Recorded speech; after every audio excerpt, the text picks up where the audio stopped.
Hello everyone and welcome to the 7th episode of Wishing Stars and Mickey Bars. Today we're going to be talking about the brand new Taste of Epcot International Food and Wine Festival 2020. Yes, it's a mouthful, but it's a mouthful of amazing food. And we're going to be talking about some of our favorite foods, some of the ones we didn't like so much, some of the other cool things going on at the festival, and answering some of your questions. So stay tuned.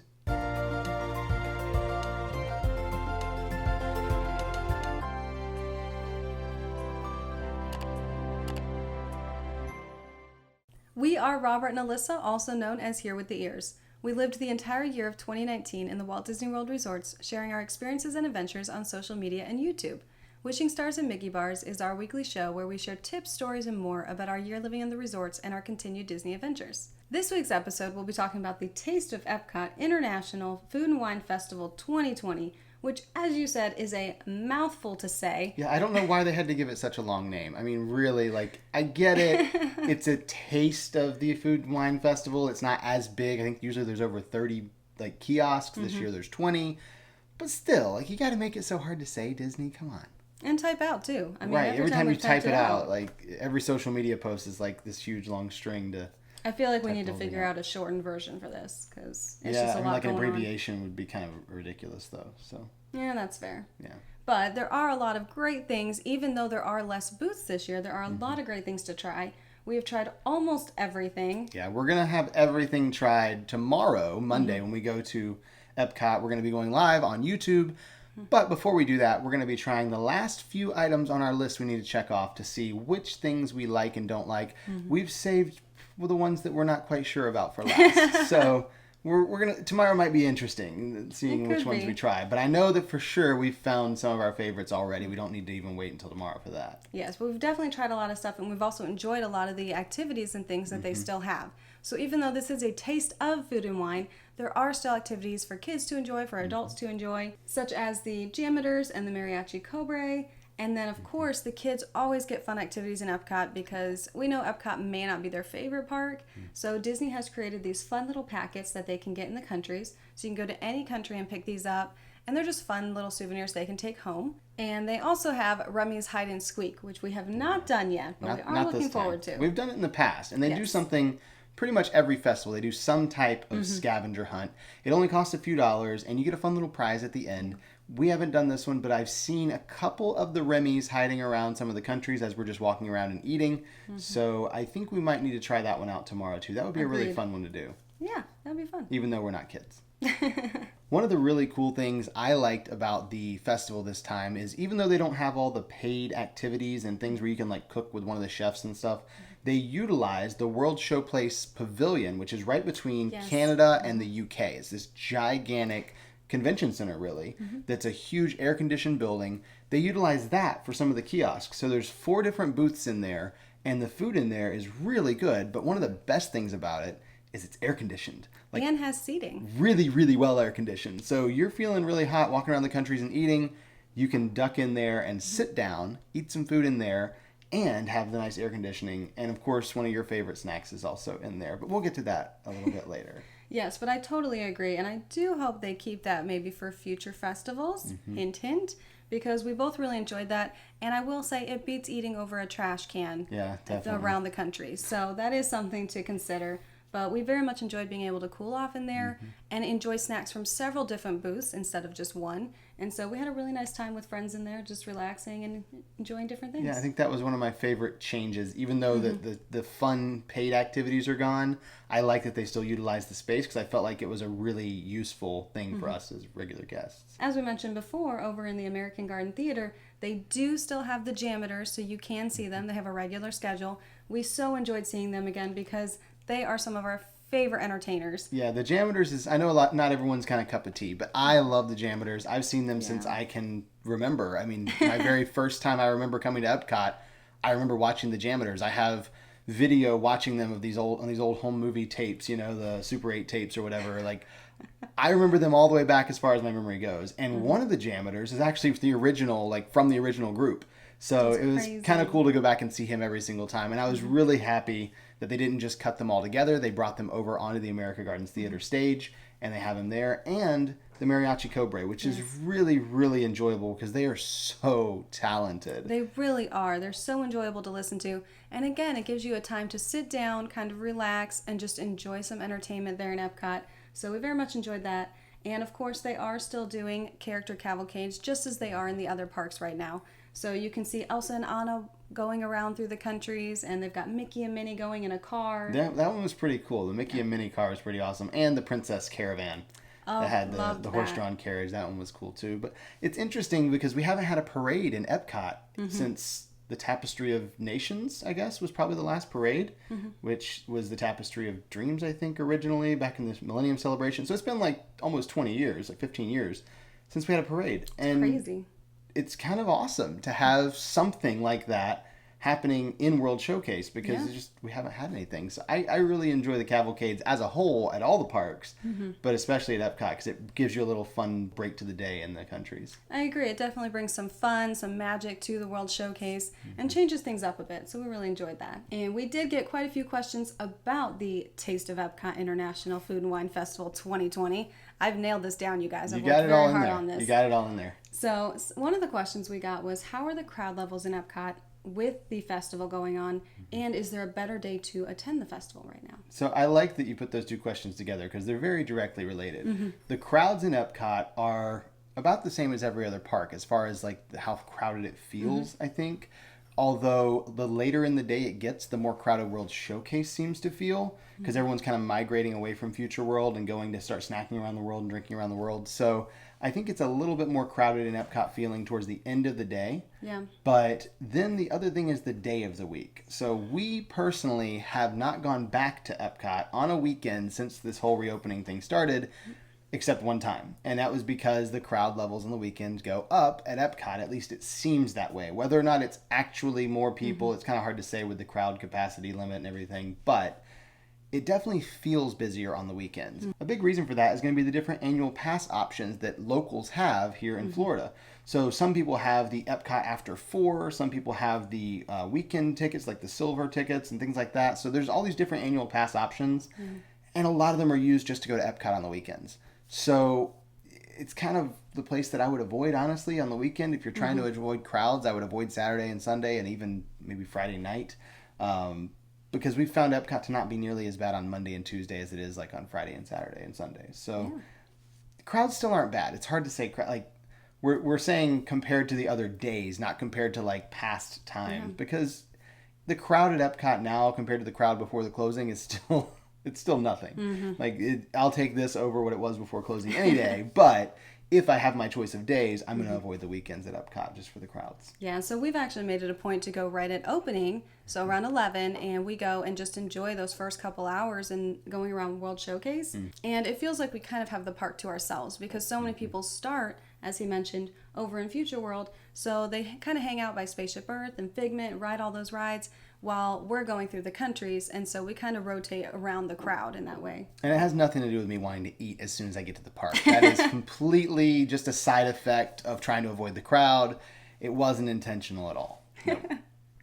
So we've had a lot of questions about the food itself. Yes. So the first one, what was your favorite snack of all the things you've tried so far? We did definitely try a lot of snacks, and so I'm going to do a food type snack and a dessert one because they're two very different categories, and so I think that's only fair. So my favorite food item has to be the tempura shrimp in Japan. I thoroughly enjoyed that. I refused really to throw it away because we were so full by the time we started eating it. It was so good, so I walked around with it, and even after it got cold, we both still enjoyed it. It was a lot of food for the price. So I very much enjoyed that. It's a great sharing option. So that one has to be my number one because I enjoyed it so much. It had great flavor. It did. Although I will say it didn't really get cold because it was Florida in July. So it was more like room temperature, like 90 degrees like it is outside. But That still, is fair. It was still very, very good. I enjoyed that one as well. And then my favorite dessert, which I know several of you already know if you follow us on social media and on YouTube, our live videos, but I absolutely loved the cake pop on a stick because it is not just your average cake pop. This is a nitro frozen cake pop. It is so good. It's so refreshing. If you love chocolate, this is the dessert for you. I loved it so much. It's very rich. It's I will very say rich. that. Thankfully, we shared it. So we've had the Twix one. We've had the regular. We have not done M&M.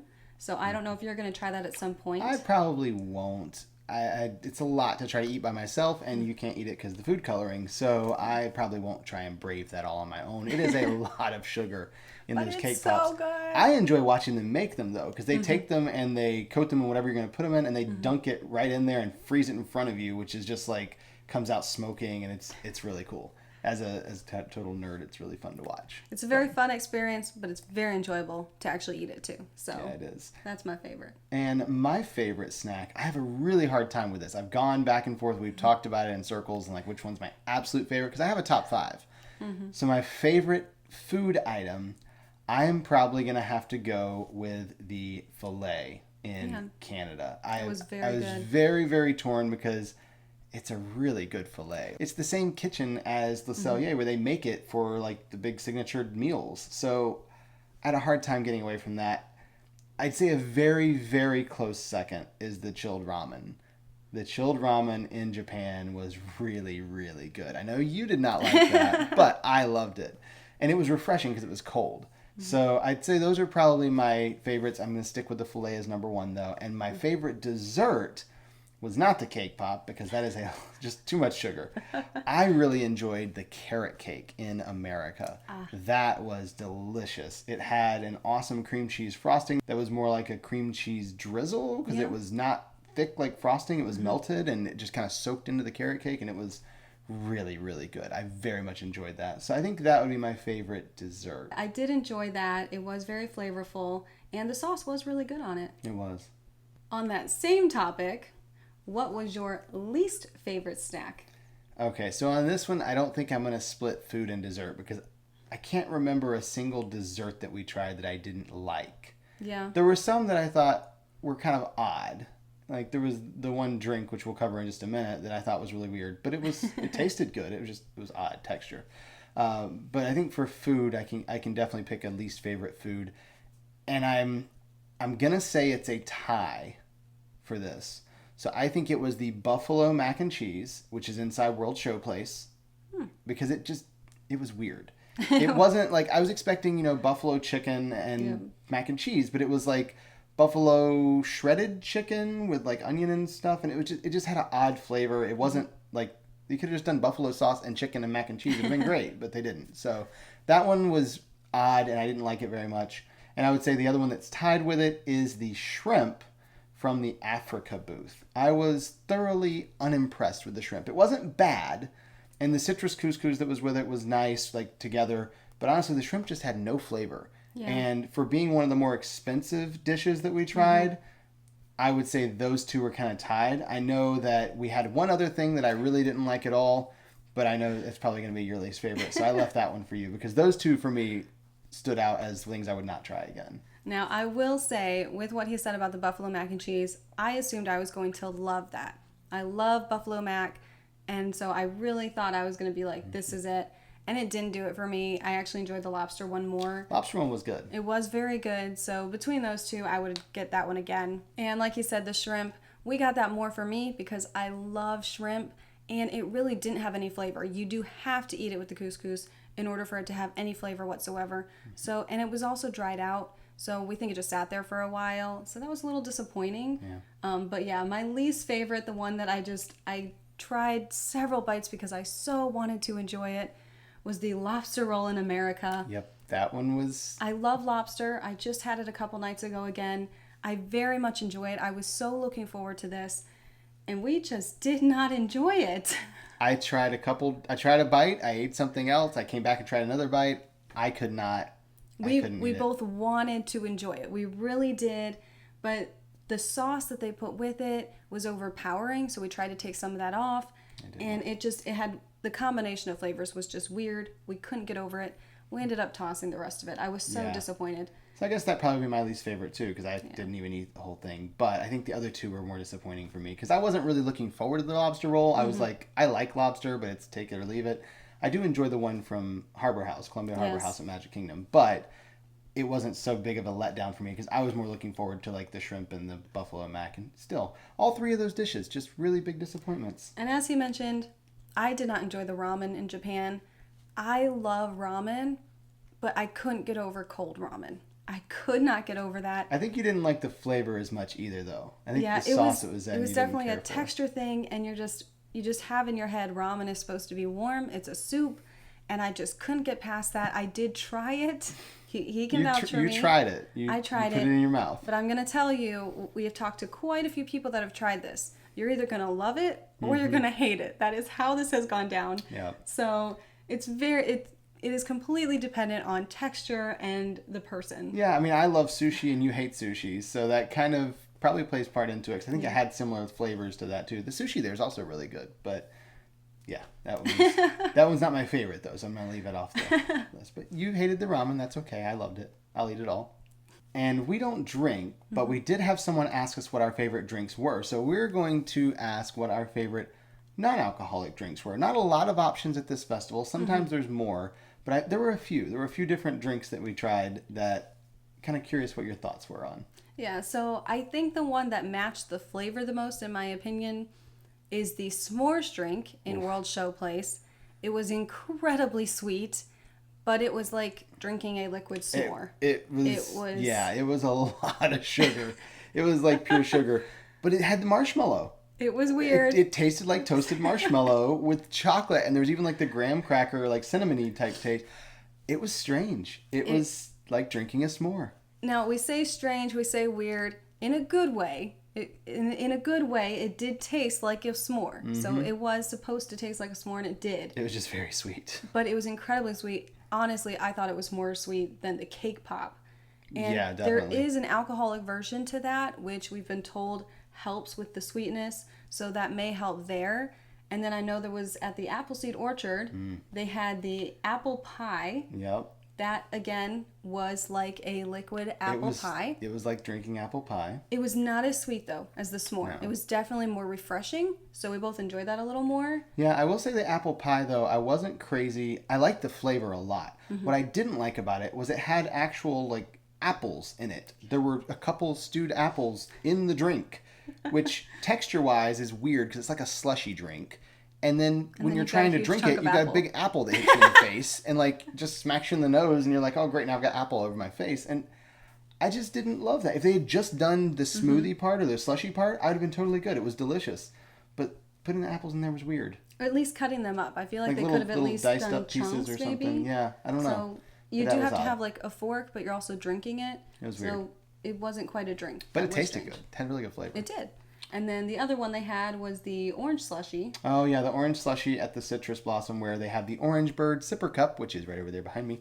And we didn't get the sipper cup this year because we didn't need to, but the orange slushy is really good. It's almost like the orange soft serve turned into a slushy, kind of like a creamsicle type thing. Again, with the food coloring, you couldn't try that one.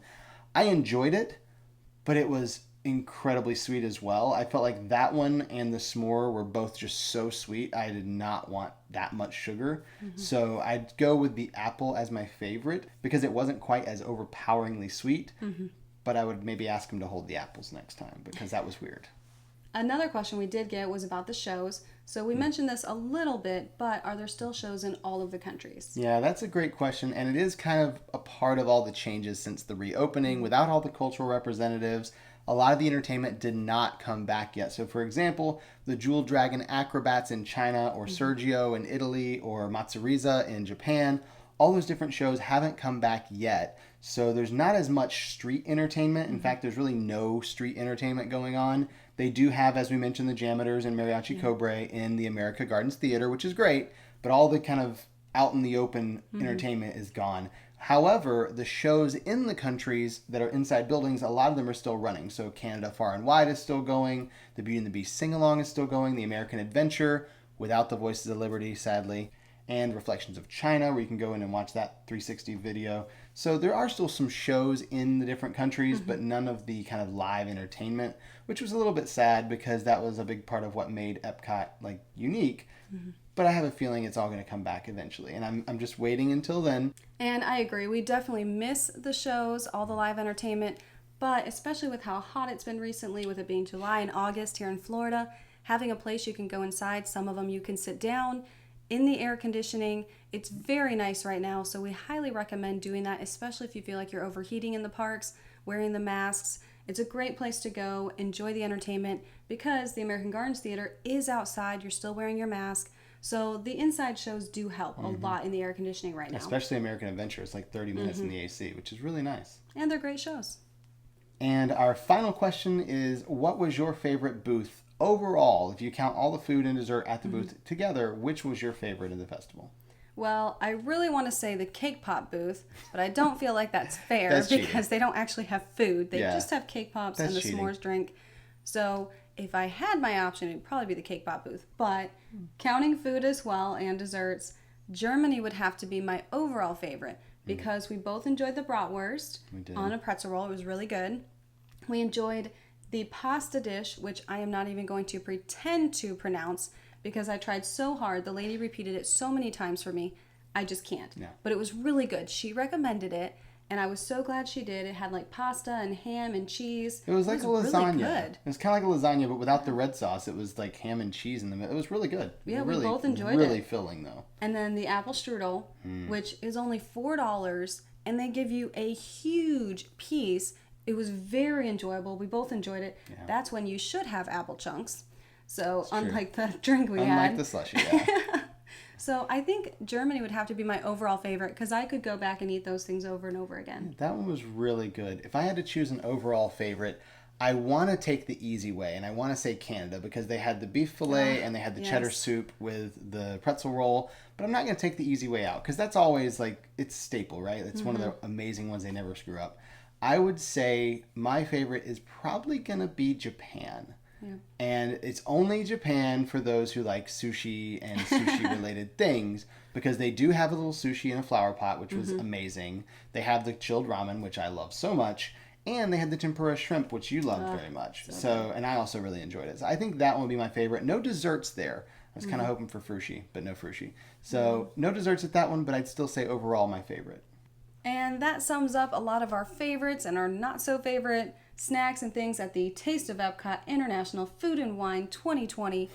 And it's still a mouthful to say even Always after all will of be. this. Yep. But we hope you all enjoyed that. We hope that helps you decide which snacks you'd like to try and which ones you may not want to, because we know it can add up as you're trying throughout the countries. But we are very excited about next week's episode because this is a topic you are very fluent in. Yeah, so next week we're going to be talking about running at Disney, which includes Run Disney, all the official race weekends and things like that, and also the fun runs at the resorts, which are not currently going on. Of course, there's also no Run Disney races going on right now. But for when everything gets back to normal, we are assuming they're going to bring those back. We very much enjoy the fun runs together, and I very much enjoy the Run Disney races. It's a topic that's really kind of on my mind right now because I just registered for a few different races, and we'll be talking about all that next week. So if you have any questions about Run Disney, about running at Disney, about fun runs at the resort, we are going to post on Tuesday on our Facebook and on our Instagram at Here With The Ears. You can go there, comment your questions, and we will do our best to answer them on next week's episode. So thank you all so much for watching. Until next time, We're here with the ears.